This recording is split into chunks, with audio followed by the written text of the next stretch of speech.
You watch the clock on the desk as the numbers flip over from 5:59 to 6 a.m.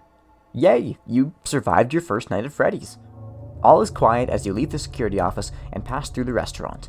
You step outside and take in the fresh, cool air, happy and grateful to be alive.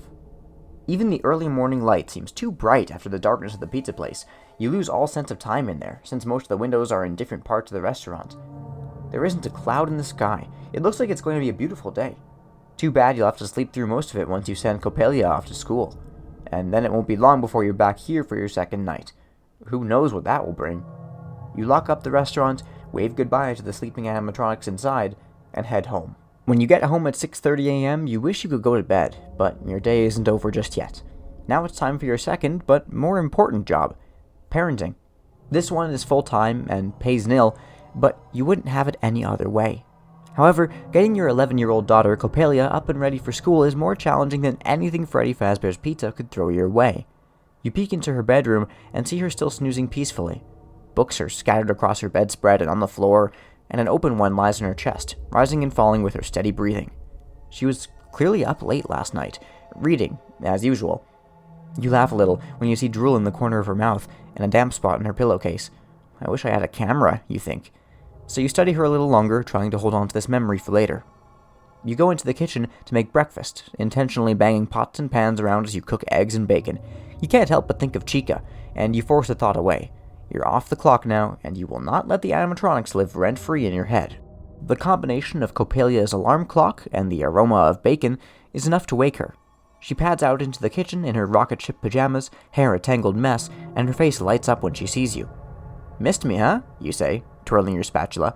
"No, I just love bacon so much."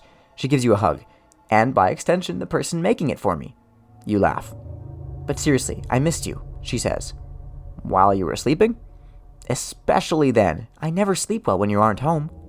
"I hate leaving you, but it's just for this week." She sees the concern on your face and puts a hand over her mouth. "Oh, Dad, I didn't mean to guilt trip you. I'm fine, really. Mrs. Andrews always looks in on me, and she hears everything that goes on around here." "That's an understatement," you smile. You're grateful to have someone close by to watch the house when you're away, but you're never worried that Coppelia will get into any trouble on her own.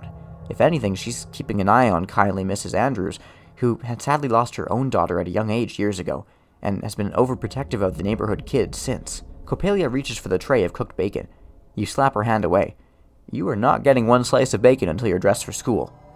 She sticks her tongue out and disappears into her room. Coppelia comes back in record time with her hair neatly tied in a ponytail, a bedazzled purple t-shirt, tights, and a jean jacket. She sits down and you put a heaping amount of bacon on her plate, and she immediately starts shoveling it into her mouth. "How is work?" she asks. "Uneventful," you lie. "Sounds like my dream job," she says, sitting at a desk in the middle of the night, pushing buttons. "I would catch up on so much reading, until boredom kills me." "You would not be killed by boredom at Freddy's," you say, "and promise me you'll never work there." She laughs. "Okay, sure." "Now how was your day?" You catch up with each other while you eat breakfast. Then she notices the time on her Kit Kat clock and jumps up. "My bus!" She shoves another piece of bacon in her mouth and grabs her backpack by the kitchen door. She rummages around in it. "Crud! Do you have a pen? I have to finish my homework on the bus." You raise an eyebrow. "Why didn't you do it last night?" "Because I couldn't find my pen. Keep up, Dad." If you have the ballpoint pen and give it to her, remove it from your inventory and choose the option on the left. If you tell her to borrow a pen, choose the option on the right.